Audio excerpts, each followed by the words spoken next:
So we have to talk about Tesla stock as we just had another bloody consecutive day just as we had yesterday. So one thing I want us to remember is that this isn't just Tesla stock and silo. In fact, if we take a look at the overall S&P 500, we see the similar pattern where yesterday we had issues coming from the bond market as well as some more geopolitical tension. But we saw that the market started pushing up this morning as we had some good earnings coming from a lot of the banks like Wells Fargo, JP Morgan, I believe BlackRock as well. However, as the day opened, we ended up closing down for the broader markets, but also Tesla stock. And this is due to the fact that we're having more geopolitical tensions. In fact, if we look over here, we see that NASDAQ.com said that the broader markets were under pressure Friday due to concerns that the conflict between Israel and Hamas could widen after the Israeli military urged the evacuation of the northern part of Gaza in preparation for a possible ground invasion of the territory. So look, the market doesn't like any uncertainty,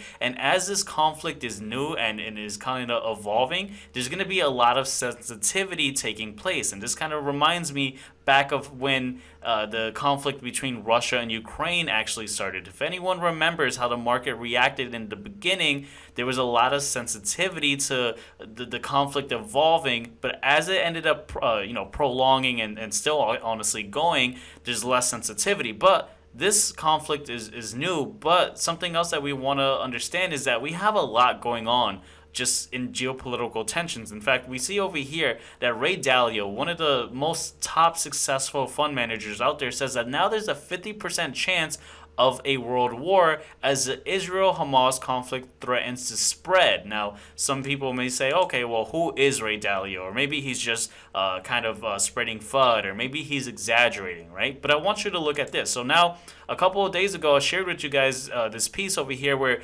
billionaire investor Paul Tudor Jones, right, is saying that this geopolitical situation that we have is one of the most threatening he's seen, right, since World War II. And so you're like, okay, well, now we have Paul Tudor Jones, Ray Dalio, okay, whatever, right? But then if you look over here, we have JP Morgan CEO warn that the world may be facing the most dangerous time in decades. And so you start to see this pattern of like, okay, a lot of successful individuals that have done well in the markets and understand what's taking place in the markets are pretty concerned about what's going on. So maybe I should as well, right? So that's something that's pretty interesting and notable. Now, when we take a look at the bond market, we also see this craziness going on, as this chart over here shows that the bond markets are right now more volatile than stocks, and we haven't seen this since like the last 18 years. Traditionally, bonds in your portfolio are relatively stable, but we're seeing a lot of volatility now. I'm not going to go too deep in what's going on in the bond market as I have in other videos, just talking about government spending, deficits, treasuries. I mean, we talk about that we talked about that in previous videos, but we'll go ahead and just leave it there. That this kind of just indicates that even smart money, a lot of institutional investors are kind of like, hey, things are looking pretty crazy when the bond market is this volatile, right? Now, one of the things we want to be aware of is, of course, Tesla's earnings, which we'll go ahead and talk about, and I'll definitely give you guys an update of when it does come out. We'll definitely have to dissect that, but it's coming out in just a few days. Now, I actually did a community post on my channel in the community section saying, hey, in a couple of days on 10/18, we get the earnings for Tesla stock. What are your thoughts on the forward guidance? And we had 60% of people say that there's a positive outlook on the forward guidance, 30% said negative outlook, 10% said not sure, see results. Now, one thing I want us to understand is that we have to take this with a grain of salt, simply because I oftentimes have done these polls on my community posts, and they're definitely not accurate, as they're not good indications of what tends to happen. For example, if we actually look at Tesla stock, and we look at it from a daily time frame, I remember doing a few of these polls saying, do you think Tesla stock is going to close green or red for the week during this time when I was pretty bearish on Tesla? And almost every single week, the poll had almost like 80% of people saying that they were bullish that Tesla was going to close green for the week, and each week it was pretty much wrong. So you want to take that with a grain of salt, but I always like to just ask, what are your thoughts on that? And we'll definitely look more into the price action for Tesla, as I think that's definitely something that we have to talk about, right? Especially with everything evolving right now. But I also want to highlight this article over here talking about how U.S. EV sales picked up to top 300,000 in Q3 of 2023. Now, this is pretty interesting because this is just going along with the narrative of what I've been saying about EVs trending upwards. It's just continuing, and I think that we're most likely going to see this trend, or I think it'd be safe to extrapolate this trend going forward into 2030, simply because I think a lot of people are fed up with gas prices having to be tied to a lot of things going in the global economy and the volatility in gas prices. And yeah, I know right now the main concern is, okay, well, if you're going to do a long trip, it's kind of a hassle to use an EV. But I honestly think that in the future, we're going to see infrastructure get better. And I honestly think that in the future, there's going to be a time where maybe you have one gas guzzler, ice, or it doesn't have to be a gas guzzler, but an ice vehicle in your garage for those long trips. But everyone's just gonna do daily drivers or EVs, as you could pretty much have it filled up every time you enter in your car if you charge at home. So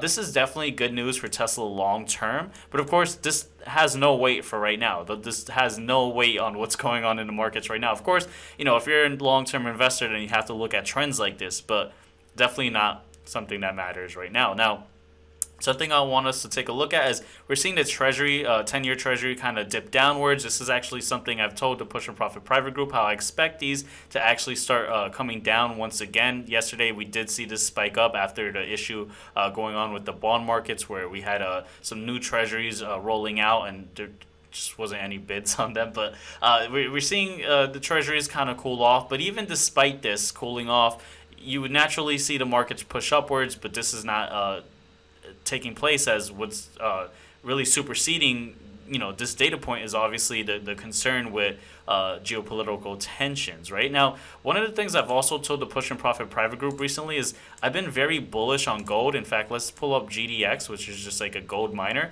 and we saw that gold did very well today. While the markets were pretty red and bloody, right? Let's go ahead and pull back SPY, the S&P 500.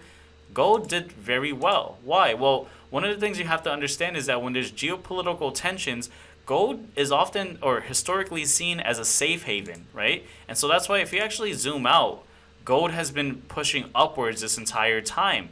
And so that's something I've been telling the Push and Profit Private Group. In fact, today I said, hey, if you're swinging gold, if you've been swinging it, maybe you want to lock in profits, because at the end of the day, if you're up and gold has definitely pushed up a high amount and you've been swing trading gold, definitely take that money to the bank, right? At the end of the day, if you're green on a position but you haven't locked in profits, it's really invisible money.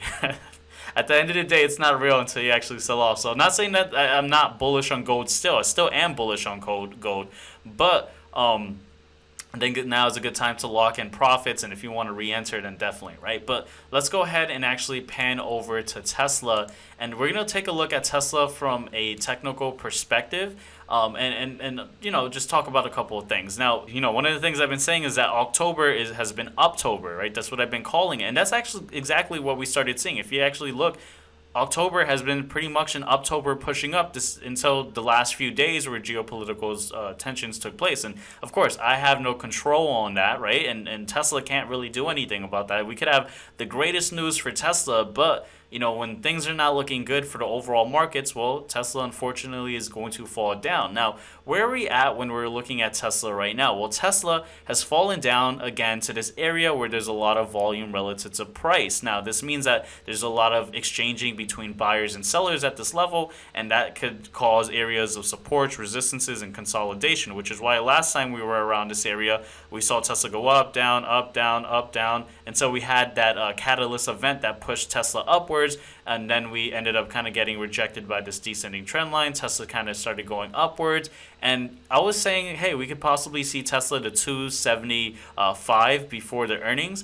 Now, of course, I don't have a crystal ball. We're seeing things kind of look a little bit bad, but we're at an interesting level because, again, lots of volume relative to price over here, so we could possibly see some stabilization over here and some support or rebounding, as long as fingers crossed, we don't have any more conflicts evolving, anything kind of getting worse or spreading, right? Because if we have other countries kind of jumping in, well, then that could just be chaotic and just it'd be a calamitous event, right?